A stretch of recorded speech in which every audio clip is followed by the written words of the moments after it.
we've got Kevin Feige, who's the producer of the film. Come on in, Kevin. He's back there still talking. Hey, Kevin, good morning. Next is like the man that I want to be when I grow up, Mr. Ryan Coogler, writer, director, bad boy. Hey, Ryan. Look at him dapper today, isn't he? He's ready for y'all. Okay, it gives me great pleasure to introduce this next man to you because I've been a fan since back in the day. Everybody please welcome Forrest Whitaker! He's so distinguished. And next, I mean, what else do I need to say, but please welcome Angela Bassett. Here she comes, she's coming. All right, I feel like I need drums. Here she is. Hey, Angela. I love it. I feel like I need drums or like a beat or like a hand clap or something because I'm about to introduce to you all the king. Okay? Are you ready? Everybody, please give a lot of love to Chadwick Boseman.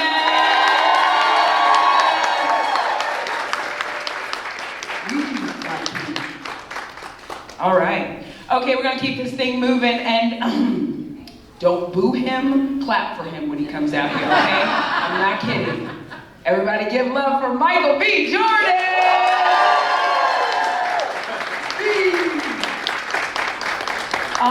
Last night I almost passed out when she walked onto my platform at the premiere. She had this purple Atelier Versace dress on and talk about regal. Good!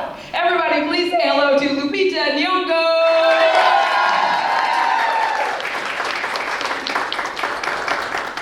And we can't have Lupita without her soul sister. Everybody please welcome Denai Guerrera!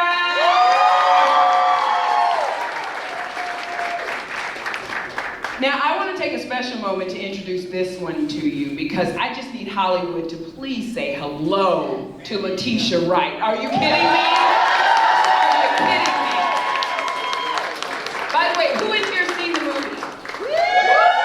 Right, give some love to that for this movie. Okay, we gotta give this man a lot of love because he's doing it big, this movie, but he's also a Best Actor nominee at the Oscars this year. So please give a lot of love to Daniel.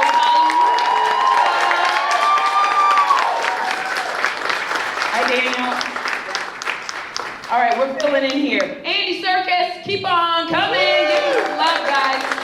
Maniacal, crazy, and I love everything about it. All right, please say hello, everyone, to Martin Freeman.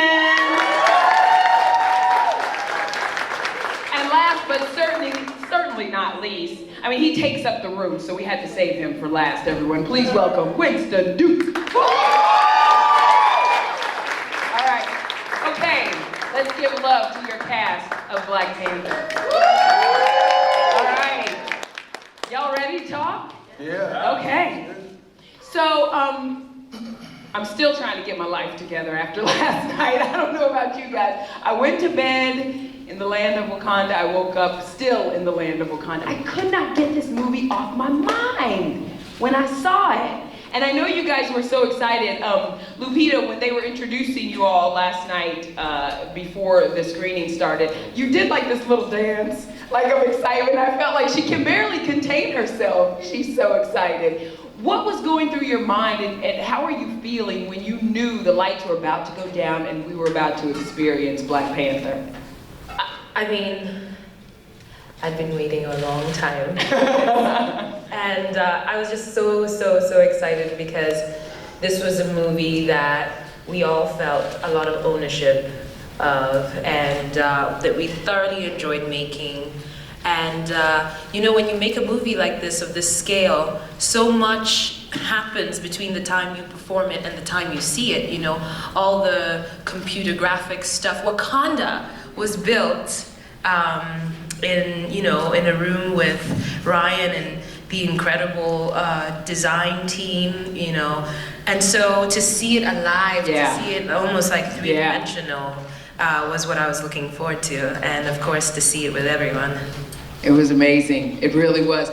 Chadwick, I asked you this last night, and it was something that surprised me. I didn't know. I said to you, when you got the call to play Black Panther in Civil War, did you know what was gonna happen? And you said, oh yeah, I knew, you just didn't know. But I love that, so you always knew this was going to happen. Can you hear me? Okay, yeah, I had to make sure, because the initial phone call from Kevin Feige, Louis Esposito, Nate Moore, and the Russo brothers was one where they essentially said, we want to bring your character into the Marvel comic universe as a standalone, but this is the best way to introduce him in Civil War. So I was aware of it.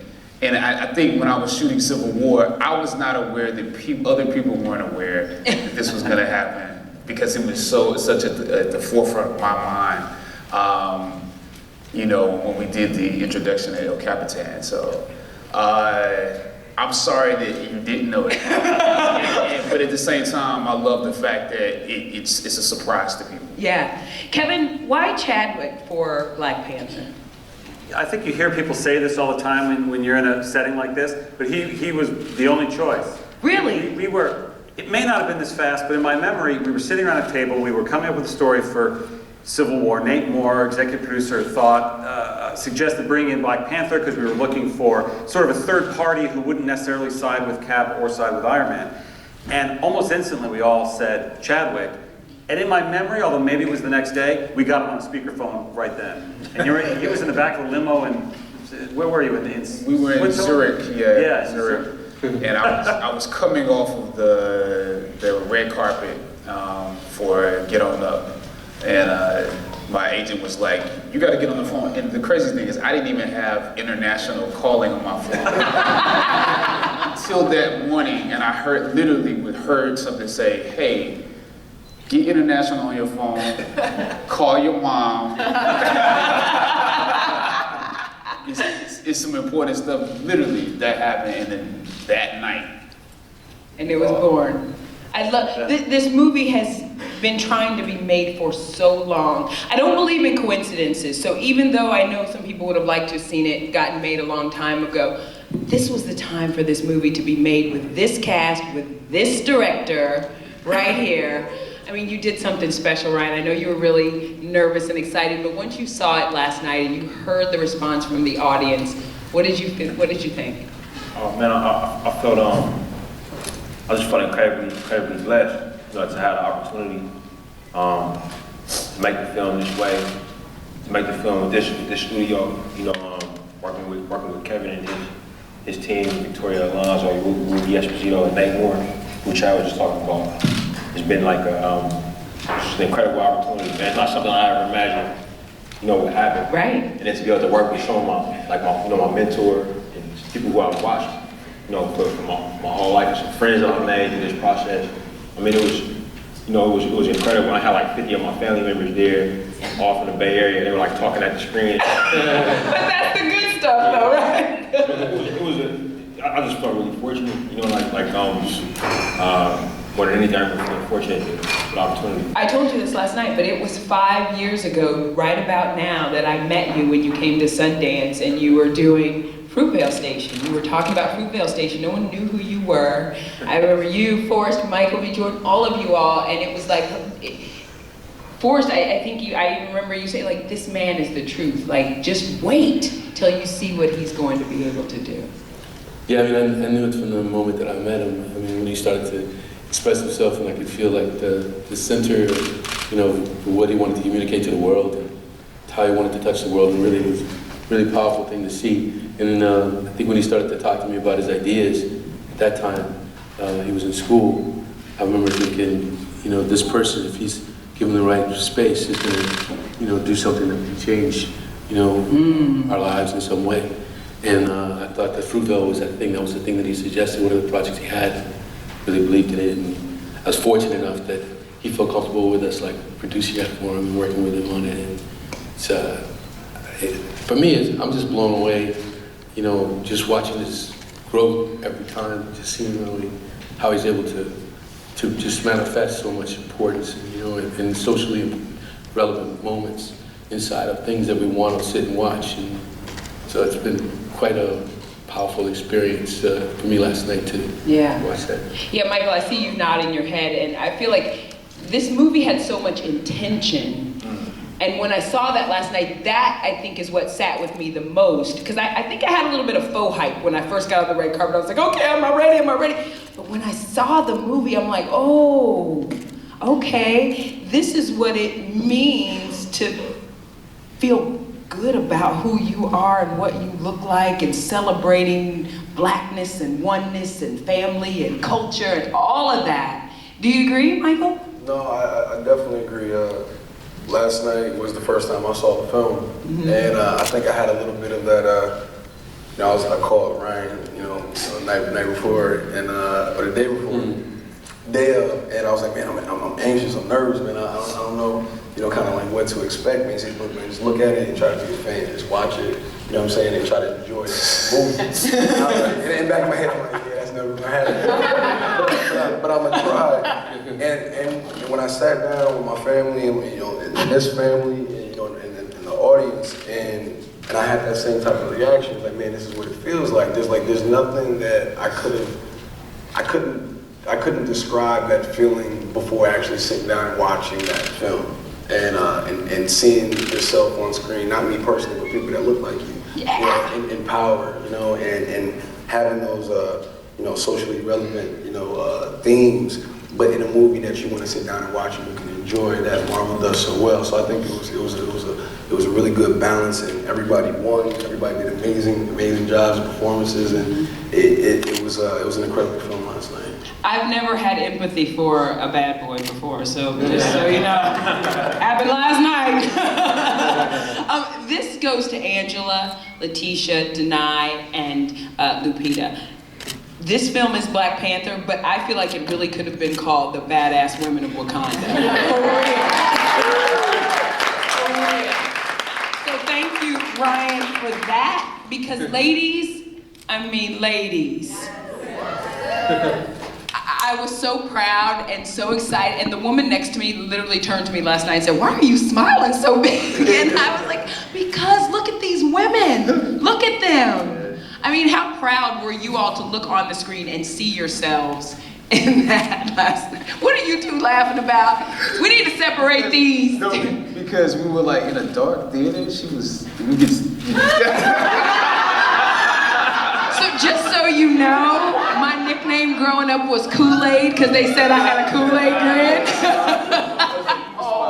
I was, but we were close last night in that theater too. All right, we're gonna stop messing around. I'm sorry. Go ahead. Okay, let's get back to the ladies. Yes, let's do that. Giving props to the ladies of Wakanda. But how proud of you all were to see yourselves up, being so powerful and so beautiful and so regal on that screen. Yeah. Extraordinarily so, and so pleased that this story, written by Ryan and Joe Rocco and Marvel, that it supported that. In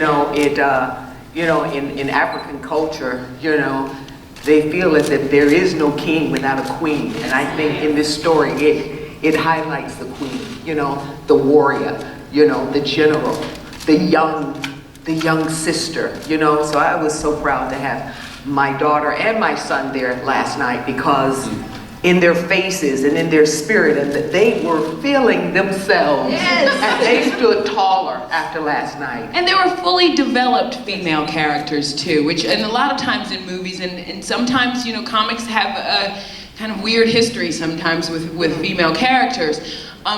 These were fully developed women in this movie, which I loved. Yeah, you guys are like just nodding your head, yes.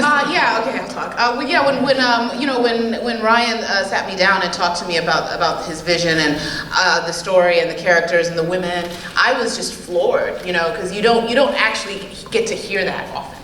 You don't actually get sat down and hear that type of a vision. And then it embodied with us being on the continent, women from the continent, but very developed, very complex, it was amazing. I mean, it was just like, this is gonna, like, this is something I was like, I just want to watch it. I get to be in it. I just want to watch this, you know. And then, you know, I mean, it was amazing, the idea of, you know, with the Dora Milaje, you know, the whole, the concept of them, and then to see them come to life, and then these astounding women who I started training with, and you know, one by one, like I was the first one to get my head shaved, you know, and you know, in theory it sounded amazing, you know, and then the day and I'm like, look at today. And then like, you know, it happened, and then like I walk in, like you know, you go into the restroom to wash your hands, and you look up and you're like, what the, you know, and that took a few days, and then all the girls start coming in, like we'd all been balded, you know, one by one, you know, and just like everybody got their caps on, and then then the pride started to grow, you know, this pride around it, and the sort of embracing of this sort of symbol of power in these women, and then the beauty of how he wrote that moment. I loved that moment where she like doesn't want a wig. Mm-hmm. She doesn't want to cover. This is her joy, her pride is in walking at that with that bald head with that tattoo on it, you know. And I was like, and I was like, it was so subversive, you know, and it's so subversive in the right way to say that's not necessarily beauty. You don't have to have hair to be beautiful. No, this is beauty, right here. So I thought that was really fun. Yeah. There's so many great things I could say about how Ryan developed these women characters and allowed us to collaborate that I feel really blessed about. And well, y'all had me in the gym at 6 o'clock this morning. I'm not even kidding, not Instagram, but I said, I'm trying to get like Lupita. I know we got a lot of questions out in the audience. I know you guys have questions, and I want to get to yours too, because I can sit here and talk to them all day, but I know they want to hear from the fans and from people who haven't seen the film and who have seen the film. So do we have runners with microphones around? Okay, so who's got questions? Everybody's hand, I know, is going to go up. All right, so I'm going to let you with the microphone just go to the first person you can get to, because the lights are kind of blinding, so I can't see all that well out there. Stand up, tell us your name. Hi, my name is Cynthia from Kinda Silly Mommy. Hi, Cynthia. Hi, so I saw the movie last night with my 9-year-old daughter, and she loved it. Yeah. And she was like, these girls are so cool, Mom. I said badass, she said cool. For Letitia. She wanted to know what your favorite weapon or gadget was, because she thought that was so cool. Oh man, bless you guys for coming and supporting. My favorite gadget would definitely be, I created all of them. Yeah, you did. I think T'Challa's suit's quite beautiful. But I think the gauntlets is pretty dope, because that's her personal little thing. And yeah, it's got like vibranium in it, and it's just her little like, you know, like backup, like kitty cat paws. And she grabs them out and she does some damage, so I love those. So tell her to, you know, I'll make her a future one. By the way, if I had to pick a character, it would be Shuri. I would want to be, I really would, because I would want to be denied. Would you? Yo, did you guys see the... Oh yeah, she's bad, y'all, for that haven't seen it. But seriously, I mean, she's so smart. She's like the brains behind the whole operation. She's young. It's so cool to see that. Chadwick, and you think she's smarter than Black Panther? I allow it.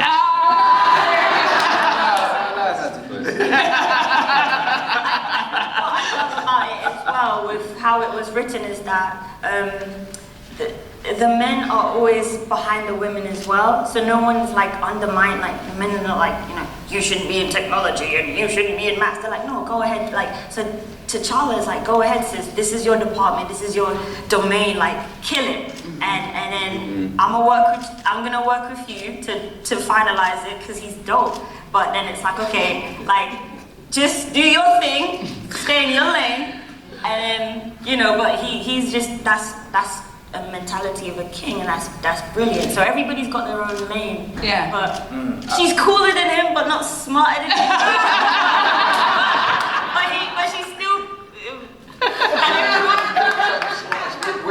I'm trying to Wakanda cancelled about the king. I want to speak to that. Yeah. Real quick. I think when you talk about what Wakanda is and what it would have to be in order to progress to the place that we saw, even though we're talking about a fantasy, the idea of an unconquered nation that has not been, tampered with by the various means that it would have been tampered with. The idea of the next generation being smarter, being better than you, is a concept that they would have evolved to. That, so even though we're in the same generation, she's my younger sister, she benefits from whatever I have reached. So you want your sons and daughters to be better than you were. So that concept is a Wakandan concept. I think that is I never thought about it like that, but that's so true. So, my older siblings, they raised me. And so, to a certain degree, when I say, I allow it, I don't mean it like, I'm meaning it like you see the genius that is inside the people that come after you. And if you have an ancestral realm, they're looking at you like, I know you're looking up to me, but we're looking up to you. That is an African concept. We want to take another question, and while we're getting to that person, it's so, like the line that you have to walk in this film to make this blockbuster, big budget Marvel film, but also keep those themes and go deep and really make a film that has some meaning. That's tough to do. So where did you, or how do you kind of try to balance that all? I think it was. It's something that I actually like talking about because, for me, I grew up loving comic books. I love not just comic books, but I love pop culture. I love toys, action figures, video games, all of that stuff. When I got older and got in that, and realized I wanted to make movies, around that time I fell in love with international cinema and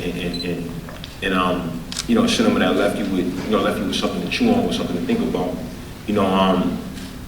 but I never fell out of love with those types of films, those types of stories. And I think the best versions of those stories, do both things. And for me, when I came and sat down with Marvel, after speaking with Nate a little bit over the phone and meeting him, and I was very honest with Kevin.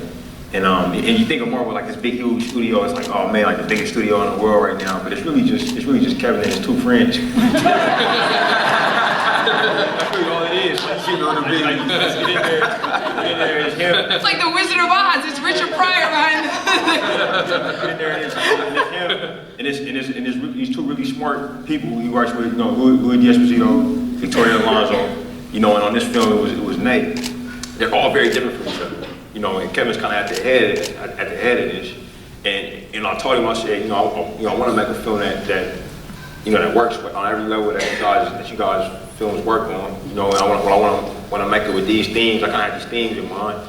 And he was like, great, let's go. You know what I mean? Like I was like, I didn't expect that. But as I got to know these guys, especially specifically Kevin, this is what he's all about. You know what I mean? He's all about making something that entertains people. You know what I mean? That works as a piece of entertainment, but leaves you with something to think about. And he was very encouraging. Like I was getting notes while we were working on this, and then making more specific, making more personal. Really? It's real. There are a couple scenes I wondered when you shot them because they're very relevant to the world today. I'm like, was that a reshoot? Did they go back? Did they know? Like, coincidence. What'd you say, Chadwick? Coincidence. Okay, couple more out here. Mm-hmm. Hi, Lupe with Cinemovie. This film is pretty radical. The whole time I was watching it, I was really enjoying it. Oh, you're right. Oh, cool. Oh, there you are. So for Ryan and Kevin, when I was watching this film, I was so entertained, but at the same time I was thinking, man, Marvel let them go there? Cool. So can you talk about, how far did you want to take it, and Kevin being, the man, keeping it at a level where it's not too radical, but at the same time, you're presenting a lot of very relevant social themes like isolationism and a lot of societal issues. Well, I think it's happened with the comics, it's happened with the movie. Ryan wrote this for the most part you know, a year and a half ago, 2 years ago. So things have happened in the world which make the film seem more relevant. There are other things in the films that have been relevant for centuries. But the truth of the matter is, Stan Lee and Jack Kirby and the whole Marvel bullpen created Wakanda and created T'Challa and created the Black Panther and made him a smarter, more accomplished character than any of the other white characters in the mid-1960s. So they have the guts to do that in the mid-1960s. The least we can do is live up to that and allow this story to be told the way it needed to be told, and not shy away from things that the Marvel founders didn't shy away from in the height of the civil rights era. Did Wakanda turn out looking like you guys thought it would look in your mind's eye? It did for me. Anybody? Bueller? It exceeded. Anyone? I don't know. Yeah, I think so. I mean, I getting a chance to look at some of the concept art pretty earlier on, and you know, the photos and the graphic art and whatnot. You know, it was nothing could have prepared us for what we saw. You know, we got a little glimpse of it, but to actually see it, you know, on screen, fully rendered, and you know, the completed, you know, project, it was incredible. It was mind blowing. It was really cool to look at. I think what was really fascinating and like and almost very emotional for me, being that I'm Zimbabwean and I'm American, but I'm Zimbabwean, and being that, you know, that's something that you always kind of want. You see the power and the potential of where you're from, but you see how skewed it's viewed by the world and how misrepresented it is. And how distorted it is or received by the world so often. So to see, this is kind of the answer to all it's kind of a salve to those wounds, to see this world brought to life this way, and to see all the potential and power of all the different African culturalisms and aspects of our beings that was like celebrated. And it's so different, it subverts things that we've been seeing forever around the continent, that we see when we're there. We see beauty, we see power, we see potential, we see ability, we see resources, but they're never exhibited. And then to put it on the sort of a Marvel epic scale of exhibition, it's like, it really salves wounds in a really deep way. All right, questions? Hi. Hi. Hi, I'm Karama, the Blur Girl. I'm from Sci-Fi Wire. So I have some geeky questions for you, Ryan. What comic books did you pull from? Because this is like the modern runs, it feels like, that you kind of seem to be influenced by. So was it like Christopher Priest's run, or Reginald Hudlin's, or Ta-Nehisi Coates? Which comics did you kind of pull from to develop these characters? We actually pull from all of them. You know, we pull from like pretty much. You can go through our film. It's something in there probably from every writer that has touched T'Challa's character in the Black Panther comics. You know, from you know, Stan Lee and Jack Kirby's initial runs through, you know, Don McGregor, you know, Christopher Priest, Reginald Hudlin, Jonathan Hickman, you know, and Ta-Nehisi Coates and Brian Stelfree's run was a big part of it as well. You know, so we kind of grab from all the characters. Got a long history, you know, and it's such rich. You know, such rich stuff to mine. You know, and each kind of writer kind of left their own mark. You know, on it. Like, Claude been around for a long time. But you know, for instance, Agent Ross was invented by Christopher Priest in that run, and Shuri's character was invented by Reginald Hudlin in his run. You know, so each run, they kind of leaves something for us to pull from. But we pull from absolutely all of them. All right, more questions, yeah. Right over here. Great, hello. Hi, my name is Devette, I'm with Black Girl Nerds. I'm gonna throw a question to Bilbo and Golem. I just kind of saw him hiding over there. Crazy.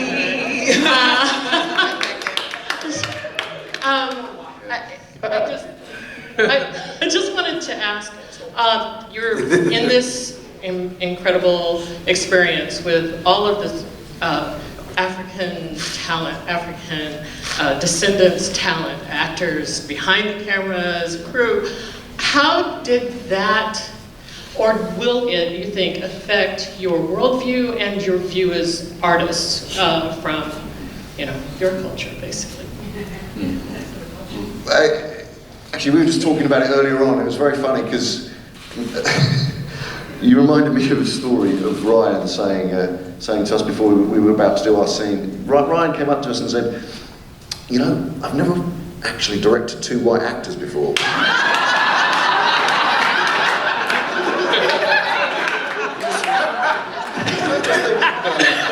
We're both like, well, yeah, probably not, you know, probably yeah. I mean, it was hilarious, it was kind of hilarious, but at the same time it was just like, fuck, that's tragic. You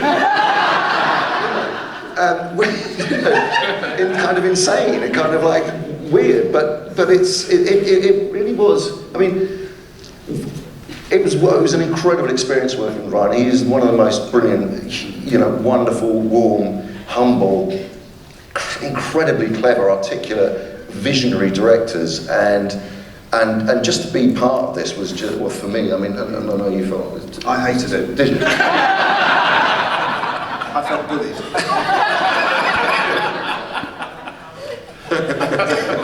Yeah. No, it was, of course, yes, I agree. I was joking. No, it was just an incredible experience, and you know, to be part of it was, and I just think this film's so important, and to be able to be part of something that is so groundbreaking, and yes, should have been made many years ago, you know, but now is the time, and now is a brilliant time because things are changing rapidly in every single aspect of filmmaking, and so the needle should swing right the other way because we need to really change things. I love that. Back of the room? Okay. Congratulations, guys. An incredible job. WI is behind the lens. Ryan, I just have to tell you, your production values, off the charts. Mm-hmm. Your team delivered for you. But I want to ask Martin, you get to have a role that we've seen with other people, such as Clark Gregg in the Marvel Universe, morph into something great. You really morph here. Can you talk about the experience of being Agent Ross and actually becoming a hero in his own right? That's true. Yeah, no, that was lovely, and I'd spoken to Ryan a bit about that in the sort of in the process before filming, and we both agreed that we didn't want him just to be a schmuck. You know, we didn't want him just to be just a sort of comic foil. That it needs to be a little bit more 3D than that, and I was very pleased when I was reading, you know, bits of the script and then new bits of the script that were coming that were making him more empathetic and more sympathetic and a bit more can-do, you know, because it was clear it's not Agent Ross's film by a long way, but he plays his part in it, you know, and there is a sort of ambivalence about Ross, I think, you know, because you're not quite sure if he's going to be down with T'Challa or not, but he ends up having his eyes opened by this country that he knew nothing about, and a civilization that he knew nothing about, and realizing that it had something to offer, and that he went away learning a bit from it, you know. So I was very pleased that Ross had his kind of moment of heroism at the end, you know. He gets in his plane and he gets to help out. He has his little Han Solo moment. So I was really pleased, and I thought that was generous on the film's part, and I thought it was, because like Andy says, you know, that we're not short of white heroes in movies, you know, so I thought to give one of the 2 white characters a bit of a heroic moment, I thought spoke very well of them, actually, yeah. Cool. All right. Have we had any from the front of the room yet? Okay. Now we're just about to. Hi everyone, my name is Ari Adams. I'm from Love, Peace, and Tiny Feet. Congratulations on a wonderful, wonderful movie. And I can say as a Liberian, a first-generation Liberian American, I felt that pride seeing this movie, because it's definitely not the Africa I grew up seeing on TV. My question is for you, Chadwick. I read that it was especially important for you to have Black Panther speaking in an African accent. Can you elaborate on that a little bit as far as your thought process and why it was so important? Wow, that's a lot. I try to be as quick as possible. You know, I think as actors, this is separate from the movie, but when you're trained very often from a European perspective, what is considered great or classical is very often British, and it's certain writers. And I happen to come from a background that does not believe that. You know, I went to Oxford to study, but I went to Howard.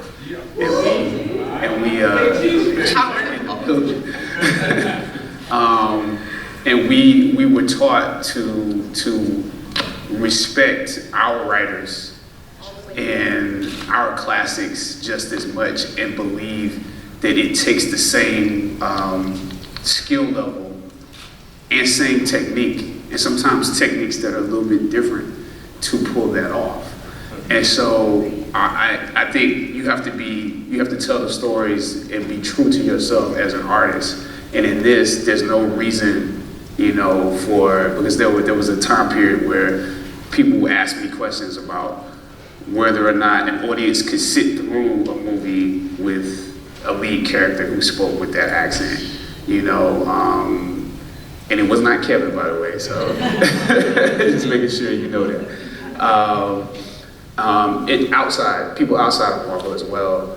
And so I became adamant about the fact that that is not true.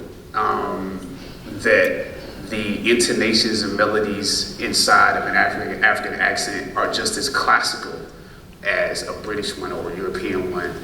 And that all of the emotions and aspects of a character can be shown, and expressions can be shown through that accent, and we have to take this opportunity to show that. And he just wouldn't, if he had never been conquered, if his ancestors had never been conquered, and he's never been conquered, and Wakanda is what it is, he doesn't have to go to Oxford to study.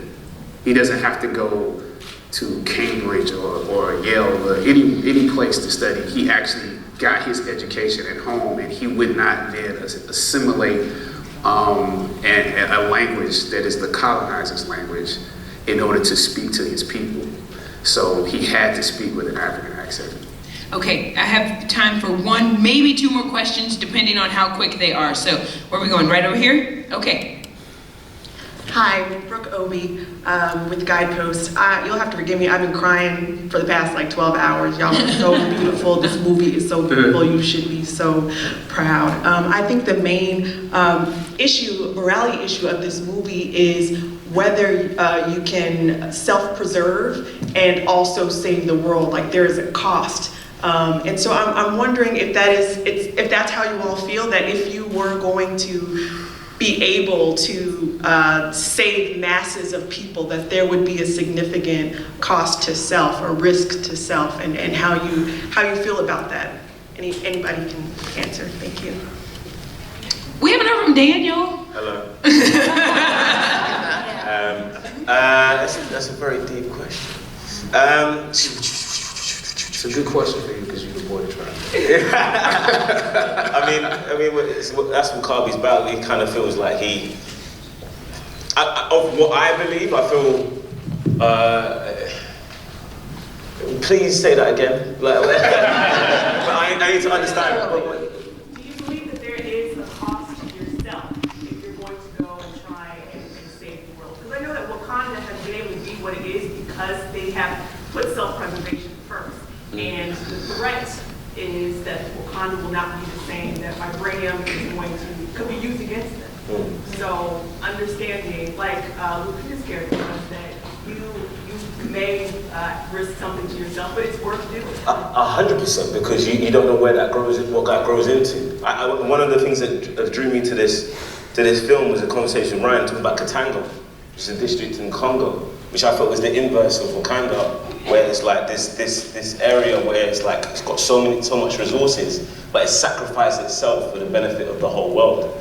And if you give a little, what does that lead into? You know, and Wakanda's been kind of like, it's us, it's for us, it's for us. And I do feel like, and I feel that we have that as artists, as creative beings. You step into a certain point, and I feel everyone in this room has that, way you're giving yourself onto it, and then there's a sacrifice you make, there's a compromise you make, where you can't move around, you can't do certain things, but if the cause is just enough, and there's good and bad in every situation. And that's what's amazing about this film for me, was that there's no right decision. There's just a take. I feel there's just love. It's like whether you do things in a loving way. And I feel this is a film that's a lot, well, to me, when I watched it last night, it's about grief and what you decide in grief and how you decide to handle grief, especially between T'Challa and Killmonger. How they decided to handle that death that they got through means that they're different people, but they come from the same root. You know, the pain is the same root, and that shows the testament of T'Challa's character and why he is what he is, and Killmonger can't overcome that for whatever reason, because he's in an environment where the pain is visceral, because he's in the Western world, and it's constant reminders of worthlessness at times, and so yeah, that's for me. It was like, I don't think there's a right and wrong. I just think is the cause just, and if the cause is just, you just do what you need to do. And then sometimes there's sacrifices, but there's also sacrifices if you don't do it. And that's the debate and the battle that we're putting out there, and everyone makes their own decisions. Absolutely. I love that. And by the way, one of your scenes in the film, for me, stuck with me so because I felt like, oh, this is what a measure of a man is, and showing what real strength is without having to wield a sword. I was done in that scene, so thank you for that. Okay. Oh, do we have, okay, I was told that was the last question, but do we have time for one more? Anyone? One more? Okay. Hi. Thank you. Last one. Last question, guys. Hi, this is Kathy with Bella Mommy, and Long Live the King. The movie was absolutely outstanding. To the women, it was a powerful sight to see such amazing women being badasses and not being apologetic for who they are. And to the women, I'd love to know what would you like little girls to walk away with, because you are a symbol of power. You're a symbol of being who you are, and do not apologize and don't dumb yourself down. So please tell me what you would like, what you would like everyone to walk away with.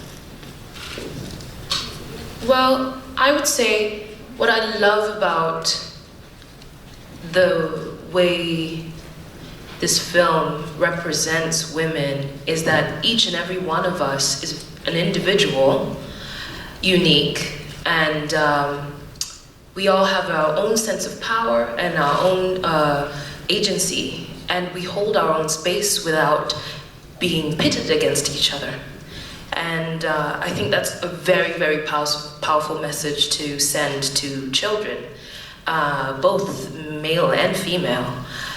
This idea, I think oftentimes in movies we fall into that trap where women, there's very few of us, and then we are against each other, there's a competitive spirit and stuff like that. And this film frees us of that, and we see women going about their business and supporting each other, even arguing with each other, you know, having different points of view, but still not being against each other. And I think that's extremely important. And in so doing, the fact that in this film there's so many of us, we really get a sense of the fabric of Wakanda as a nation.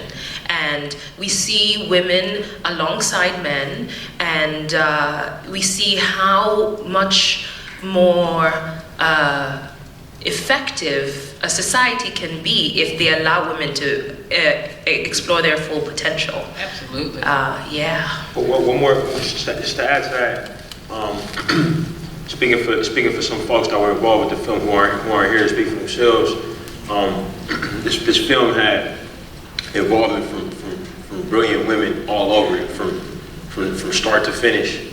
You know, as I said, you know, Kevin runs the studio, but he does it with his right and left hand, and you know, his right hand is Lou D'Esposito, but his left hand is a woman named Victoria Alonso, who's amazing, and she was there from day one. And our crew was just you know, hired with women who were the best person for the job. You know, they weren't hired because they were women; they were hired because they were the best for the job.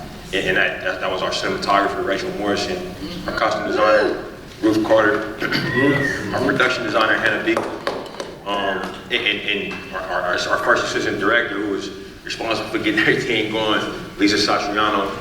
You know, and in post-production, you know, this film was edited by Michael Shaver and Debbie Berman. who's from South Africa. You know, and finished by Victoria Alonso, but you know, throughout that process, and you know, it was a constant thing where, you know, Victoria would raise her hand sometimes when we were in the script meeting, like, yo, I don't think that should happen. It was like, okay, you know, you zig where you should zag, and working with these amazing women. But I mean, I thought that the set was just, you know, I was incredibly blessed to have these people. Had their perspective and had their fingerprints all over it. When you saw those frames, when you saw all that stuff, you know, that presence, that's, you know, what is it, over half of the society, over half of the population, you know what I'm saying? It was there constantly and there in full effect. Well, you see what happens when your set reflects America, what you can do, right? Yep. All right. Thank you, guys. We could sit and talk to you all day, but we're not going to. Guys, give them a big round of applause because you don't get this opportunity often with the whole cast. Ladies and gentlemen, Black Panther, thank you guys so much. We appreciate you. Hey, thank you so much.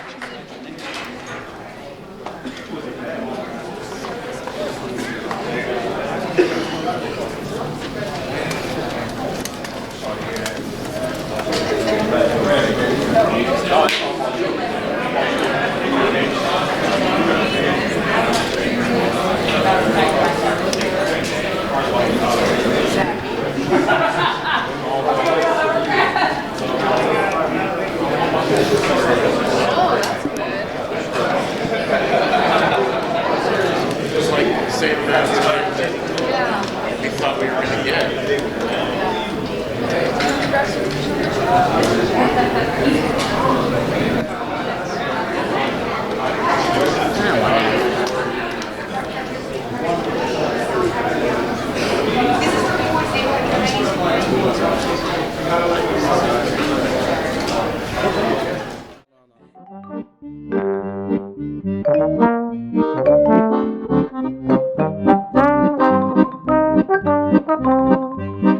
Thank you.